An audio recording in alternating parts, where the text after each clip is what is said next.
Ano ang dapat gawin para malaman yung Pag-ibig MID number mo? By the way, kung first time mo sa channel na to and gusto mo pa ng mga online tutorial videos katulad nito, please click the subscribe button. Maraming paraan para malaman mo yung Pag-ibig MID number mo. Lalo kung alam mo na talagang Pag-ibig member ka na, hindi mo lang talaga matandaan yung number. Unang paraan dyan, kung sakaling empleyado ka, pwede mong tanungin sa HR ninyo or sa employer ninyo kung ano nga ba yung Pag-ibig MID number mo. May mga pagkakataon din na nakaprint ito sa payslip ninyo. Pangalawa, kung meron kang online account sa Pag-ibig o yung tinatawag nilang virtual Pag-ibig katulad nito for members, and then mag-login lang dito, makikita mo na agad yung MID number mo kapag kinlik mo tong regular savings sa bandang gilid. Ito siya, MID. And from here, pwede mo nang magamit ito kung sakaling nag-a-apply ka ng loan or may mga ina-avail kang benefits sa Pag-ibig. Yung pangatlong paraan para malaman pa yung Pag-ibig MID number, just in case na hindi mo talaga magawa yung first and second option, is pumunta ka na sa pinakamalapit na Pag-ibig branch. Ang maganda pa dyan is same day lang, pwede mo nang makuha yung details mo.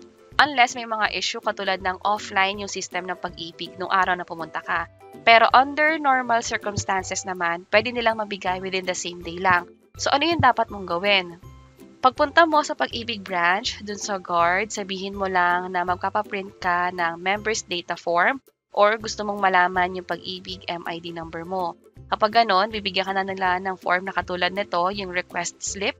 Lalagyan mo lang to ng name mo kung ikaw yung nag-request. Pwede rin naman authorized representative yung gumawa nito para sa'yo. Basta bigyan mo lang sila ng authorization letter. And also, dapat magpadala ka ng valid ID mo. Kung sakaling ikaw naman yung mag-alakad nito, ang kailangan mo na lang is yung photocopy ng valid ID and of course, yung original copy ng valid ID mo para pwede nilang i-double check. So, yun lang yung requirements. ID or kung ipapalakad mo sa iba, authorization letter.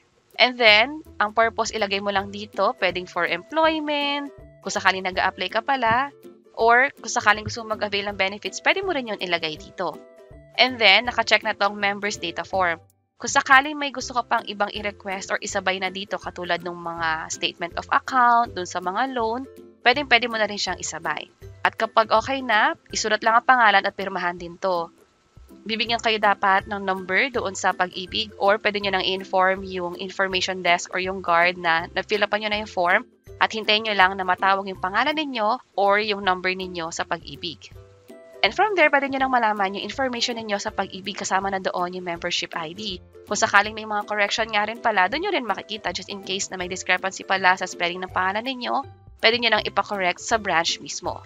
At meron din kaming ginawang iba't ibang mga tutorial videos tungkol sa Pag-ibig. Pwede nyo nang i-check itong video sa baba. Sana makatulong and see you sa mga next videos. Bye-bye!